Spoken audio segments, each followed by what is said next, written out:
Hey guys, it's Aiden. Since a lot of you guys found the math video that I posted last week pretty helpful, I decided I would do it for science, the science section as well. So in this video, we're going to be doing some science practice problems, and I'm going to be showing you like the thought process, some tips, strategies, what you can do to like maximize your score, and kind of go through some practice passages with you as well. So if you haven't already, I strongly suggest you watch this video first, because in that video I kind of break down in specific detail like what strategy you should be using, like what tips are super helpful, like what you should look out for. So definitely watch this video and then come back to this video to kind of apply that knowledge into actual practice problems and walk it through with me. When watching this video, I highly recommend you pause and try and solve the questions first before kind of watching my walkthrough, because that's how you're gonna improve the most. So I'm not gonna drag this introduction on any further. Without further ado, let's just get right into it.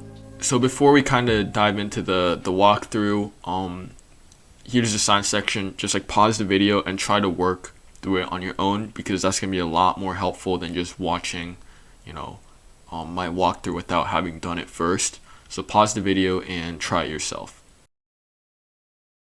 All right, now that you've hopefully tried the section, let's go through the walkthrough. So my first strategy for the science section always is to read the questions first. So before even tackling this left hand side, let's just look at what the first question is asking us. So the speed of sound is directly proportional to the frequency of the sound wave. Based on our results of experiment 1, how did the speed of sound vary, if at all, between 0 and 120 seconds? So the important information here is that we're looking at 0 seconds to 120 seconds for the speed of sound in experiment 1, right? So let's just, before we even read the option choices, let's just go to experiment 1, and that's very clearly labeled right here. So this is experiment 1, and so we're looking for the speed of sound from 0 to 120 seconds. So we can see the seconds are down here somewhere. So this is where we're supposed to be looking, but we're given the frequency. But you'll realize that the question says the speed of sound is directly proportional to the frequency. So that means as the frequency increases, the speed of sound also increases. And when the frequency decreases, the speed of sound also decreases. So when we look from 120 or 0 to 120, we see that the frequency kind of goes up, increases, and then kind of stops, right? So that also means, since they're directly proportionally related, the speed of sound should also increase then stop from 0 to 120, right? So let's see if that's one of the answer choices. Yep, there we go. That's answer choice B, right? It increased, right, and then kind of remained constant at the end. And since the speed of sound is proportional to the frequency of the sound wave, that is the correct answer. Question 2, the musical note A6 has a frequency of 1,760. How many of the frequencies in table 1 are higher than the note A6? Okay, so we're going to look at table 1 again, right? Okay, here's table 1. And we're looking for a frequency that is higher than 1,760. So let's see. So that's 1, right? We have 1, 2, 3, 4, 5, 6, 7, 8, 9, 10. And these two are not, these two are not higher than 1,760 or whatever, right? So that's 10 different frequencies, and that is one of our answer choices, right? So that's going to be option choice H. Okay, let's move on to question 3. Based on the results of experiments 1 and 2, alright, so we're combining both the experiments. If the procedures of experiment 1 had been repeated and the frequency of the sound wave at 60 seconds had been 2,300 hertz, the height of the water would most likely have been, okay, so we're looking for 2,300 hertz and 60 seconds. So let's see. This just brings me back to this table, right? This is like a hertz table, so we get to see kind of like all the, let me erase this real quick. The hertzes and the seconds, right? So we're looking at 60 seconds, and what was the number again? 2,300. So 2,300 falls between these two numbers right here. and also falls, that means the height, right, of the water also falls between these two categories right here. So that means the height of the water when, at 60 seconds, the hertz is 2,300 would be between 14 and 16. And that's probably, yeah, that's going to be answer choice C.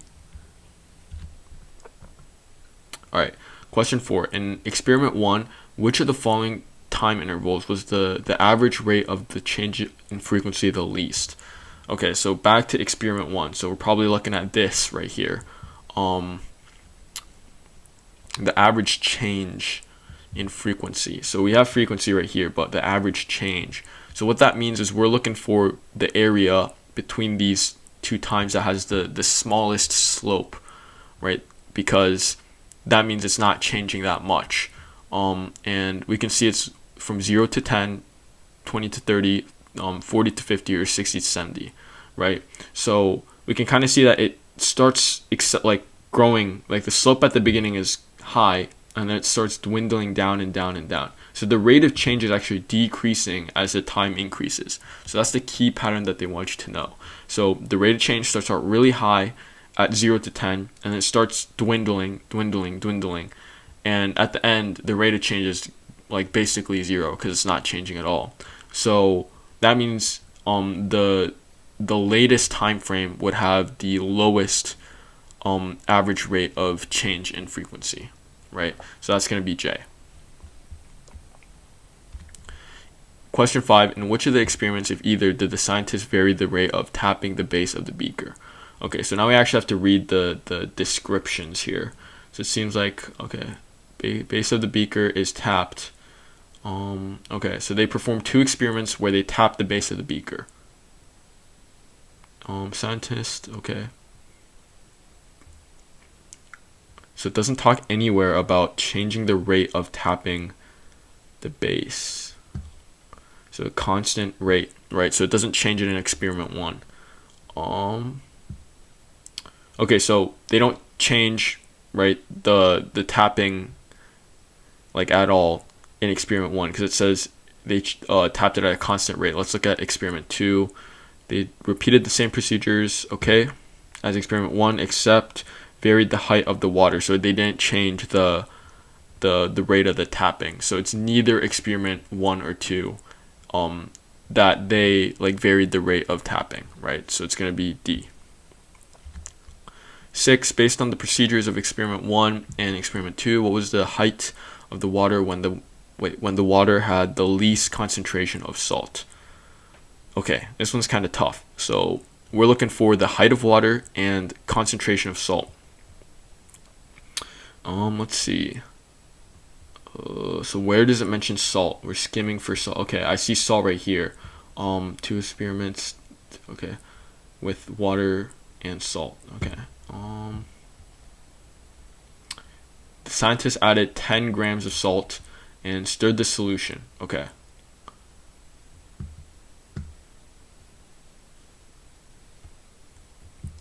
So it seems like they only added 10 grams of salt and they didn't change that up throughout the experiment. So how can we convert grams into concentration, right? So if we have, like, let's say this is 10 grams of salt, right? And we're dissolving it in, 10 centimeters. Let's say this is 10 cm of water, right? And then we have 12, right? And then we have, let's say, 16, right? We're keeping the amount of salt, right, constant at 10 grams, but we're increasing the amount of water, right? Because there's more water in a 12 centimeter glass than a 10 centimeter glass, right? And there's more in a 16 than a 12, right? So when we're keeping the amount of salt constant, but we're increasing the volume of the water that we're diluting the salt with, the lower concentration is going to be, the one with the largest volume of water in comparison, because that's going to be the least like potent, right? The least concentrated. So that's going to be the 16 centimeter glass, or option choice J. All right, let's move on to our second passage. So again, I want you to pause the video and kind of figure it out yourself and then watch the walkthrough. All right, cool. So again, same strategy as before, read the question first. Based on figure 1, the greatest number of lightning discharges occurred during which time period, and approximately how many lightning discharges were observed during that time period. All right, so we're looking for time and lightning discharges and the greatest number, right? So figure 1, since it says right here, figure 1, okay, so that's right here. So it looks like the greatest number of discharges was right here at, let's see, so this is 45, this would be 50, 450, 455. So it would be from 4:55 to 5 p.m. and it had 100 discharges. So that's going to be option choice B, right? All right, question 8. Which of the following lists? Wait, what? Which of the following lists? Oh, Storm 2, Storm 4, Storm 6, and Storm 8 in order from the storm with the highest maximum flash rate to the storm with the lowest maximum flash rate. Okay, so we're looking for maximum flash rate, right? This is what we're looking for, and we're looking for 2, 4, 6, 8, and we're trying to compare them with each other and create a list. So let's see, flash rate. Okay, I see maximum flash rate already, and we have storm 2, 4, 6, 8. So let's make a mark right here, or we can go ahead and circle this to 11, 2, 20, and 9. And now we just order it from, what did it say, least to greatest? Greatest to least. So it's going to be 6 first, and then it's going to be storm 2 next, then it's going to be 8, storm 8, and then it's going to be storm 4. So 6, 2, 8, 4. 6, 2, 8, 4, and that's going to be option choice H. Cool. Okay. Question 9. For storm 7, what was the approximate average number of discharges per minute, and what was the approximate difference between the maximum and the average? Ooh, okay, so that's a lot of things. We're looking for average number of discharges per minute, so average flash rate and then the maximum flash rate, and we're finding the difference for storm 7. So let's go back to that table again and look at storm 7. So it actually doesn't tell us the average flash rate, but this is something we can kind of intuitively calculate in our heads, right? We get the total number of discharges, right? And we also get the total storm duration, right? So if we divide the total number by the duration, we get the average rate. And you can kind of eyeball it, and you'll see that it's like somewhere around 5, right? You don't know for exact, but you can tell it's kind of around 5. And also a good way to kind of know is like, just look at the answer choices, right? It's either 5 or 3, and it's definitely not 3, so it's going to be 5. So it's either 5, but now what's the difference, right? So we're calculating the difference between the maximum flash rate and the average flash rate. So we said the average was 5 and the maximum is 10. So the difference between those two is going to be 5. So that only leaves one correct answer, which is C. Question 10. Based on figure 2, exactly 9 lightning discharges were detected for which range of charge? Okay, so figure 2 right here. And we're looking for exactly 9 lightning discharges. So 9 is like right there, right? So if we do like a little line, or whoops, that is definitely not it. Okay, I can't like intricately draw it, but you can kind of see that this above hedge right here is going to be 10, and this middle hedge right here is going to be 9. So it's going to be from 20 to 35, and it seems like 20, 25, and then 25, 30, 30, 35. So it's going to be answer choice J. Question 11, based on figure 1, what was the approximate average flash rate per minute for the 5-minute time period? Oh boy, okay. So figure 1, and we're looking at 525. Okay, so figure 1, and we're looking at 525. So that's gonna be like right here, to here, and we get, let's see, like it's like 20, 25, 30-ish.